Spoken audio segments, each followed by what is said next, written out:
Hello friends. स्वागत है आपका हमारे YouTube channel to the point में। तो दोस्तों, आज का जो हमारा चैप्टर है वह जियोग्राफी का एक बहुत इंपॉर्टेंट चैप्टर है जिसका नाम है पृथ्वी की आंतरिक संरचना। ठीक है। इसको पढ़ने के लिए हमें कुछ बेसिक चीज़ें पहले से मालूम होनी चाहिए, समझनी चाहिए। तो देखिए, पृथ्वी एक ऐसा ग्रह जिस पर हम रहते हैं। ठीक है, ये तो सभी को मालूम है आमतौर पर। तो इसके अंदर क्या क्या है, तो ये वैज्ञानिकों के लिए काफ़ी समय तक एक अबूझ पहेली जैसा रहा। बहुत समय पहले तक वैज्ञानिकों को इसके अंदर क्या-क्या है इसके बारे में जानकारी नहीं थी। ठीक? इसके लिए वैज्ञानिकों ने बहुत सारे प्रयास किए जानने के लिए, तो इन्होंने बहुत सी चीज़ों का उपयोग किया। जैसे कि पृथ्वी के अंदर का तापमान क्या है, टेम्परेचर, उसका घनत्व, उसका दाब, भूकंपीय जो गतिविधियाँ हुई, जो ज्वालामुखी गतिविधियाँ हुई, तो इनके प्रयोग के माध्यम से इनका उपयोग किया वैज्ञानिकों ने। तो उससे ये पता चला कि जो पृथ्वी है कि पृथ्वी का जो आंतरिक हिस्सा है वो 3 भागों में बँटा हुआ है। ठीक है?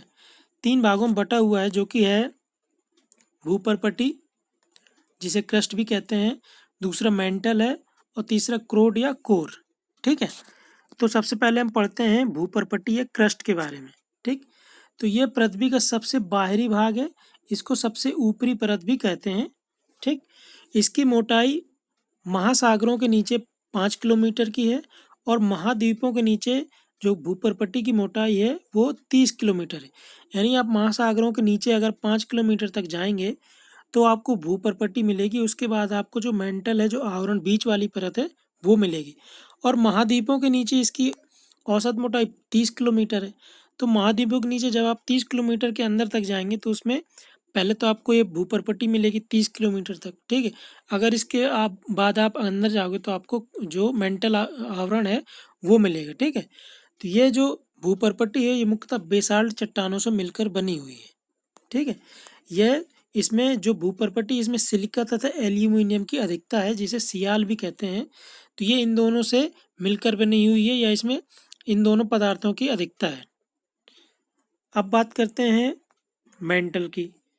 तो मेंटल भूपर्पटी और जो क्रोड है, जो तीसरी परत है, पहली और तीसरी परत के बीच की परत को मेंटल, यानी ये दूसरी परत है, इसको मेंटल या आवरण कहते हैं। इसकी गहराई 30 किलोमीटर से लगा के 2900 किलोमीटर तक की है। इसमें मैग्मा चैम्बर पाए जाते हैं। जो मेंटल वाली परत है, जो बीच की परत है, इसमें मैग्मा चैम्बर पाए जाते हैं। मैग्मा क्या होता है? जैसे देखिए, जब जो आपने ज्वालामुखी का लावा देखा होगा, सुना होगा, ठीक, कि लावा कैसा होता है, आपने देखा भी होगा। तो जब जो लावा पृथ्वी की सतह के अंदर होता है, ठीक, पृथ्वी की सतह के अंदर जब होता है तो उसको मैग्मा कहते हैं। जब वो पृथ्वी की सतह के बाहर आ जाता है तो उसको लावा कहते हैं।